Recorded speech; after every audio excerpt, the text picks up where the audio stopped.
বিপাকে জ্যোতিকা জ্যোতি বের করে দিয়েছেন বাড়িওয়ালাও। আলো আসবেই হোয়াটসঅ্যাপ গ্রুপে সক্রিয় ভূমিকা পালন করেন অভিনেত্রী জ্যোতিকা জ্যোতি। বিগত সরকারের সঙ্গে সখ্যতা গড়ে ওঠা এই অভিনেত্রীর শনির দশা লাগতে থাকে 5ই আগস্ট শেখ হাসিনার পতনের পর। একেবারে কোণঠাসা অবস্থায় আছেন জ্যোতি। হারান বাংলাদেশ শিল্পকলা একাডেমির গবেষণা ও প্রকাশনা বিভাগের পরিচালকের পদ। সামাজিক অনুষ্ঠানে যেতে পারছেন না, সিনেমা থেকে বাদ পড়েছেন। বাড়িওয়ালা একদিনের নোটিশে বাড়ি থেকে বের করে দিয়েছেন, ফেরত দেননি 2 মাসের অগ্রিম ভাড়া। একটা সময় দেশে বিনোদন জগতের বিভিন্ন ইভেন্টে যেখানে জ্যোতিকা জ্যোতির নাম থাকতো, আজ সেখানে থাকছে না। বরং জ্যোতি এসব ইভেন্টে গেলে নাকি বাকিদের আপত্তি থাকে।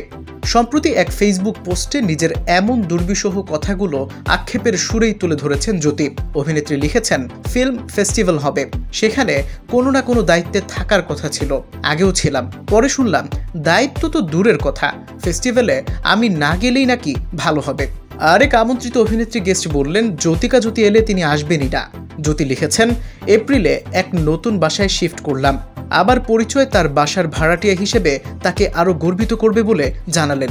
জুলাইতে যখন দেশে তুমুল গন্ডগোল, তখন বাড়িওয়ালা বললেন আমার নিরাপত্তার দায়িত্ব তার। আগস্টের 6 তারিখে জানালেন আমাকে নিয়ে সমস্যা হচ্ছে, তার কথায় মনে হলো বাসা ছেড়ে দিলেই ভালো। বাড়িওয়ালা একদিনের নোটিশে বের করে দিয়েছেন উল্লেখ করে জ্যোতি লিখেছেন, 16ই আগস্ট আমাকে ফোন করে বললেন আমি যেন আগামীকালই বাসা ছেড়ে দেই। তিনি কোনো কিছুতেই আমাকে সময় দিতে রাজি না। একদিনের মধ্যে ওই বাসার মালপত্র রেখে আমি আমার কুকুর নিয়ে একটি গেস্ট হাউসে প্রায় 13 দিন থেকে নতুন বাসা নিলাম। আমার এক বন্ধুকে পাঠিয়ে মালপত্র সরালাম দিন 10 পর, কিন্তু তিনি আমার 2 মাসের অ্যাডভান্স ফেরত দিলেন না।